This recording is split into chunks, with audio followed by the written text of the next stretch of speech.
Ladies and gentlemen, welcome to another exciting, dramatic episode of Alpaca 29er.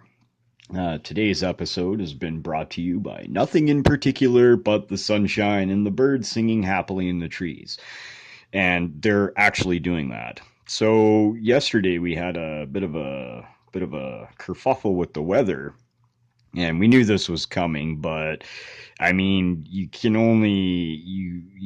really put 100% trust in meteorology. It's just it's like trying to predict a system with way too many variables. Anyways, so yesterday morning, when we woke up, it was snowing. It wasn't just snowing, it was actually a blizzard. It was such that visibility was down to maybe a couple of 100 meters in any direction. And it probably snowed a good 4 inches in maybe 3 hours. And that's kind of the thing about living in Canada is that it can, up here, especially this far north, it could legit snow in the middle of friggin' August. It can, just like that. It probably won't. It'd probably be a hailstorm, but it can potentially snow right in the middle of summer. So yeah, that freak kind of snow incident more or less made it so that I just sat inside yesterday and fiddled around with filing some picks here. So before we get to Stock Lock Sunday, I got a couple of neat project thingies that I wanted to share with everybody. I found in my travels this really neat pair. I know it looks all fancy here, but I don't care about that. This is um, probably from like some woman's beauty kit or something that they would buy at the cosmetics counter. But what I really liked about this pair of tweezers is that it has this little LED light mounted at the I guess at the fulcrum of the tweezers, and it's got a little screw cap here, so you can actually demount the whole thing.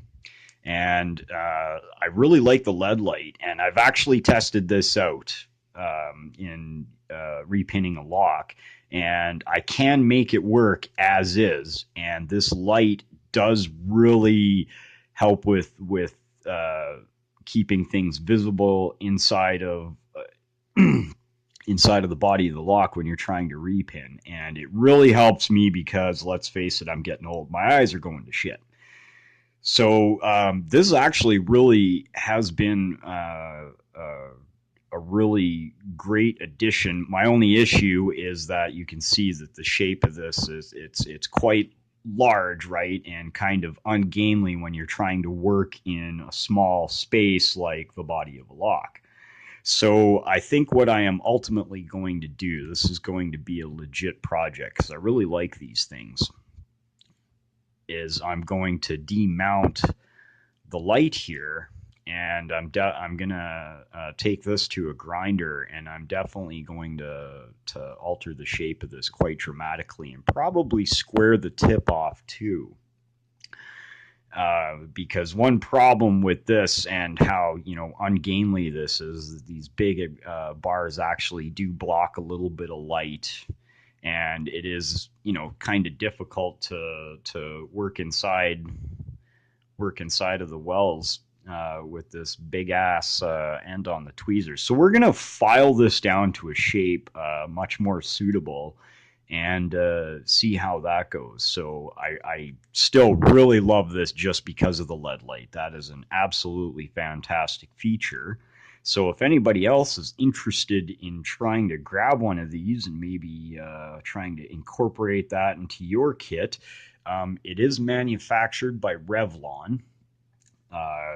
If you don't have I'm guessing Revlon's pretty much worldwide because they are a major cosmetics manufacturer, retailer, etc.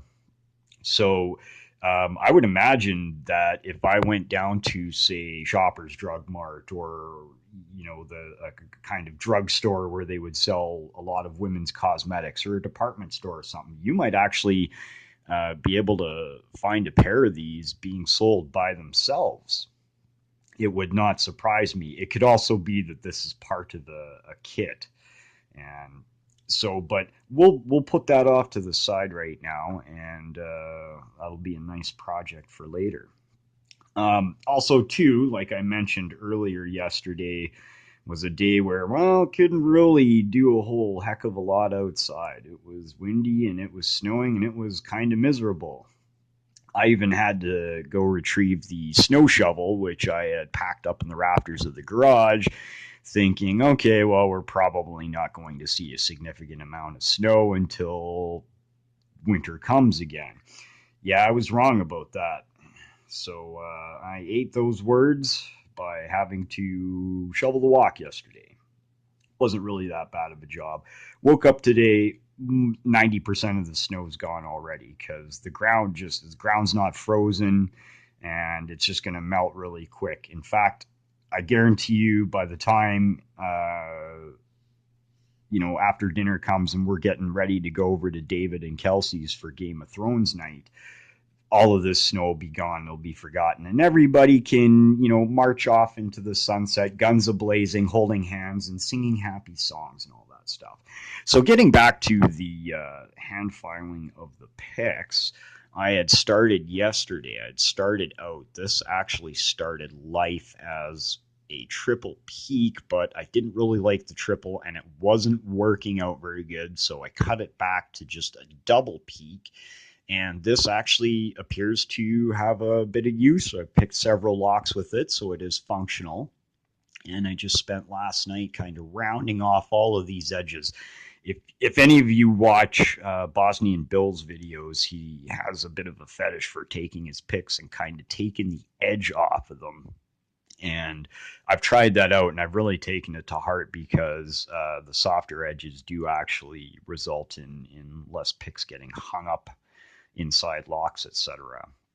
So hopefully I can take this to Badger's shop sometime in the next week. I've got a couple other picks to go to, and I can dress these up on the polishing wheel a bit. I started work yesterday on this neat little worm rake.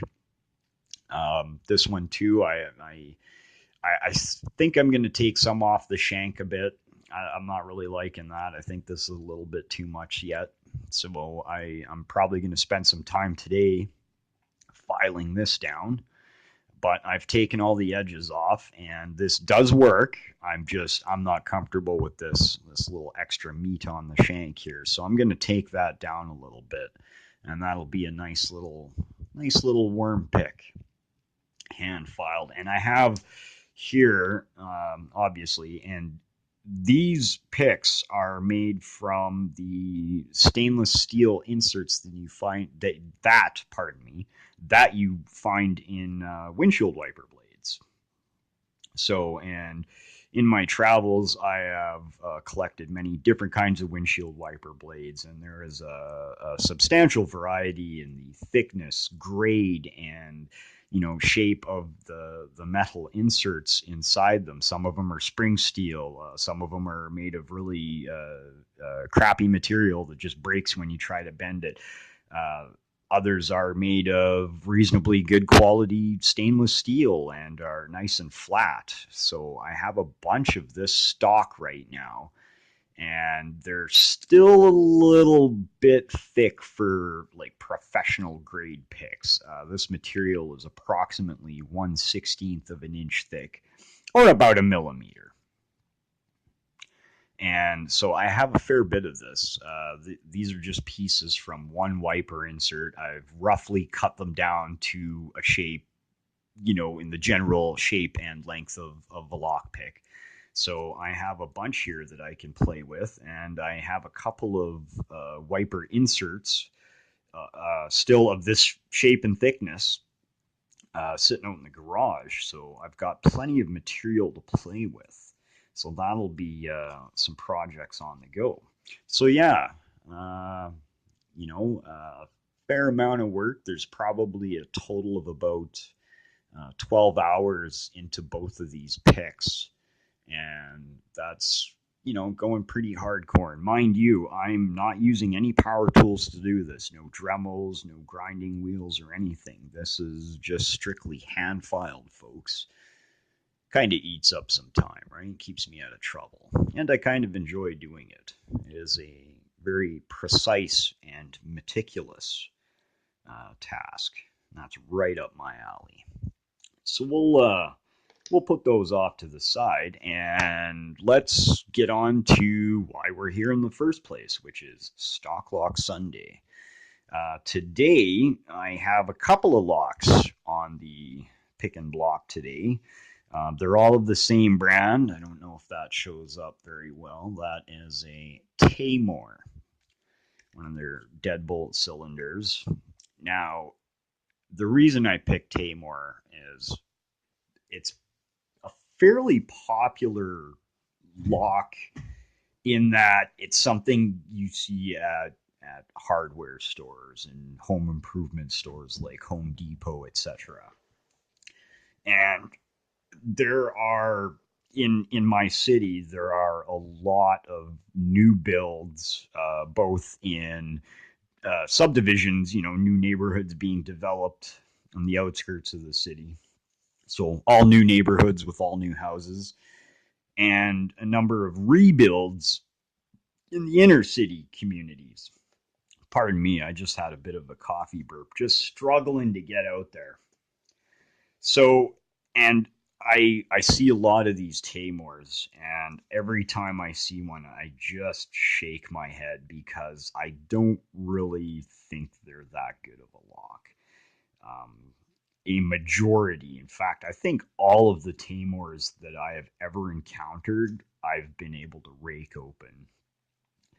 So, in terms of picking attacks, I don't know that this is a particularly secure lock. I definitely would not put this on my front door, not in a million years.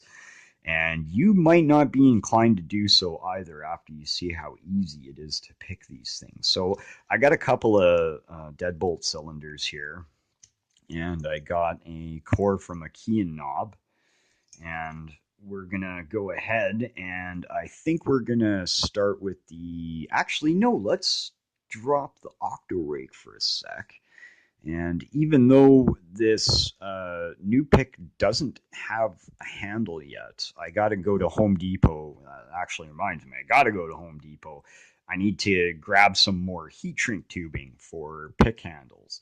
I'm not really to the point of making super fancy handles, so I usually give it a couple of wraps of gear tape and then a quarter-inch piece of heat shrink tubing to get her all sucked down and nice. And it actually does make a pretty decent handle. Like, they're not terrible. Certainly, I am thinking about other options in the future. I'm actually thinking about resin pouring, so that might be something we get going in the future for pick handles. Anyways, let's get on with the picking. We'll try to rake these bad boys using the picks that I have recently manufactured. This will be fun, because I haven't actually tried this yet. So we're going to grab our tomahawk and we'll try the key and knob first. Now, this does not have the worst bitting in the world for raking. Uh, so yeah, that, and I I see a lot of Taymor keys with this really ridiculous, easy bitting on it, and I shake my head.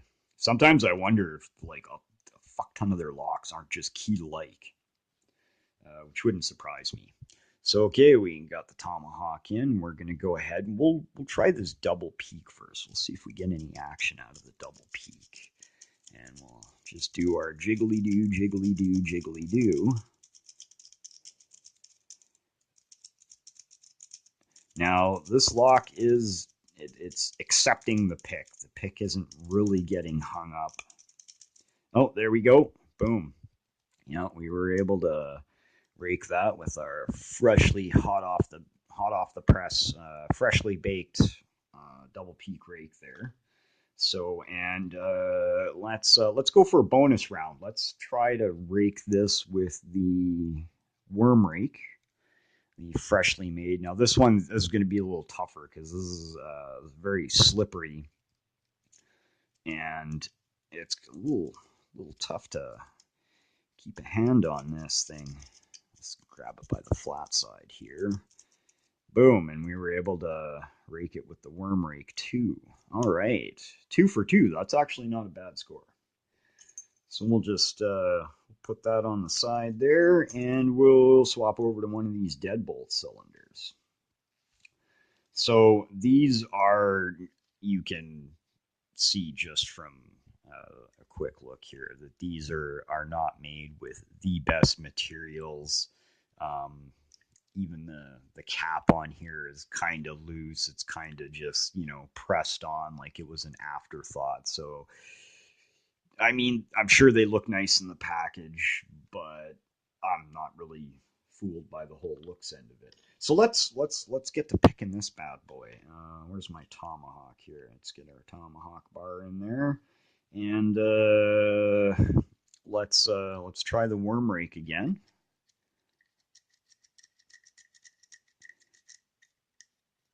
Okay, so this is, oh, I'm getting a little tiny bit hung up at the back there, and I'm actually starting to bump into stuff and shake stuff, so I gotta alter my position here so I'm not shaking the camera up too much.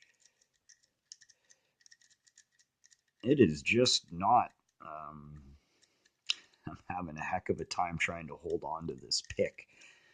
The only real way I can keep a grip on the damn thing is by holding it on the flat side, but that kind of puts me in a oddball position.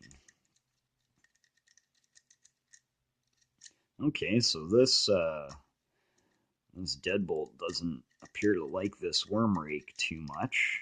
Not the end of the world. I guarantee I have something else that can pick this here.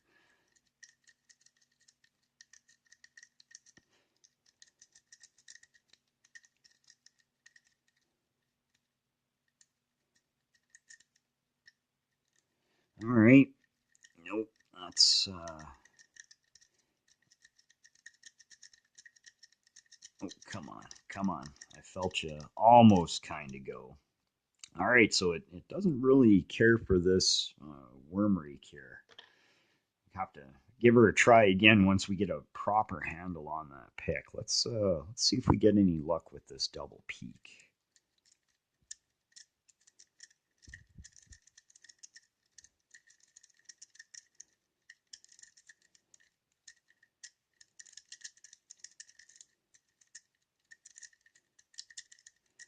No, no, it's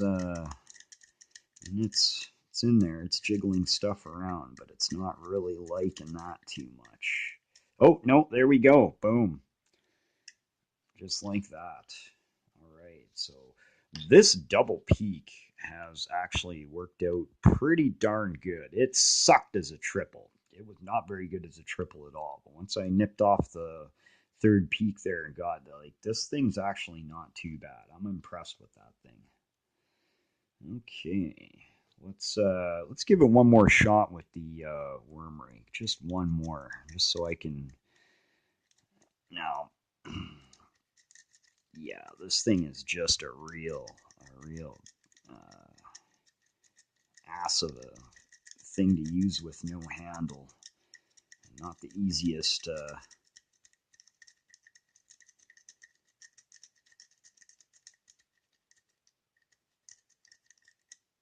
Yeah, it does not like that worm rake. It really does not like that worm rake at all. Oh! The camera there. Gotta be careful. Gotta be careful.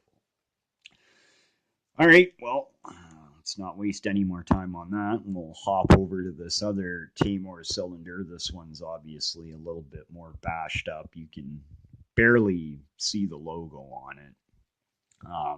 Again, you can see that this is perhaps not made from the best materials. The cap on the face is really loose because of a cheap, shitty pressing job.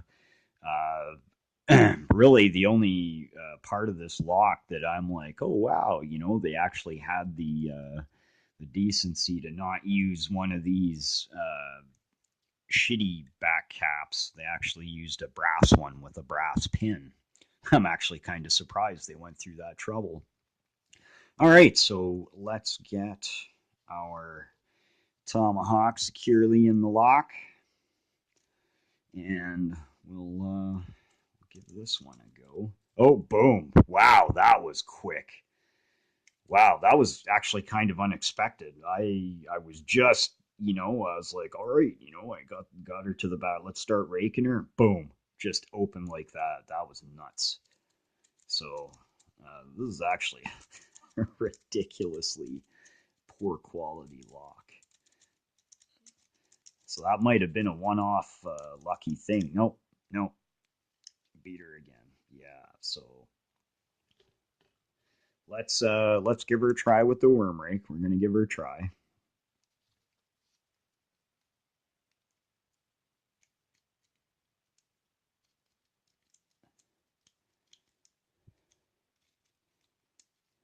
Yep. Boom. Worm rake totally opened this too. Not much of a fight. So yeah, there we have it. It is my recommendation, and believe me, I'm not an expert. I don't have letters behind my name. I'm not a locksmith, but just my opinion, probably about to be shared by many, is that you do not employ a Taymor lock for external security on your house. Probably not a good idea. To be honest, you'd probably be better off going with the smart lock.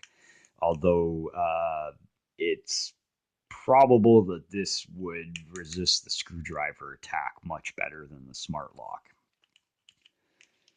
Just strictly in terms of picking attacks, you're probably better off going with going with the quick set or wiser smart lock. Or you could just spend the damn money and at least get a good quality Schlag. I really like good quality Schlags. Yes, I have a bias. Anyways, so that's all we have today. I'm gonna tidy this up. I got some laundry to look after, and I'm gonna get some more filing done here, and maybe we'll even start another lockpick. That's it. So everybody, take care. We'll catch you real soon.